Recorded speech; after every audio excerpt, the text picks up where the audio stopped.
Breaking news है नाज़रीन। मीरपुर माथेलो में तव्हां सां शेयर कयूं पिया त मीरपुर माथेलो में जस्कम तरफ़ां डीसी ऑफिस आॾो पेट्रोलियम कंपनी के ख़िलाफ़ निट में उस में एहतजाजी मुज़ाहिरो करे नारेबाज़ी कई है। शाहिद हकड़ो की रिपोर्ट मुताबिक मीरपुर माथेलो में जस्कम के सॾ ते माड़ी गैस कंपनी में डीसी के भाव समेत 40 गैर मकामी गैर सिंधी इंजीनियर भर्ती करण ख़िलाफ़ प्रेस क्लब का एहतजाजी रैली कढ़ी 4 किलोमीटर पैदल मार्च करण बाद डीसी ऑफिस आॾो निट उस में धरणो हयो वियो है। कारकुनन माड़ी गैस कंपनी इंतजामिया और डिप्टी कमिश्नर खिलाफ सिती नारेबाज़ी कई है। रैली में शरीक अगवानन मीर हसन लाशारी, नसरुल्ला कलादी, फ़कीर रमज़ान कलवड़ और बेन पारां सख्त नारेबाज़ी कई वही है।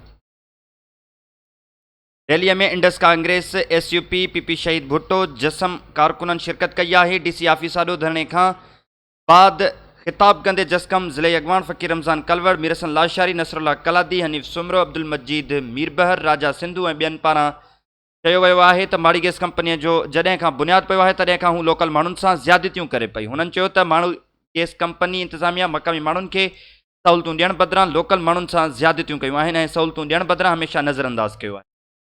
हुननि चयो त घोटकी डीसी जे भाव समेत पंजाब जे मुख़्तलिफ़ इलाइक़नि में 50 गैर सिंधी इंजीनियर भर्ती कया विया आहिनि, जेके फौरी तौर ते हटाए सिंधी माण्हुनि खे रोज़गार ॾिनो वञे।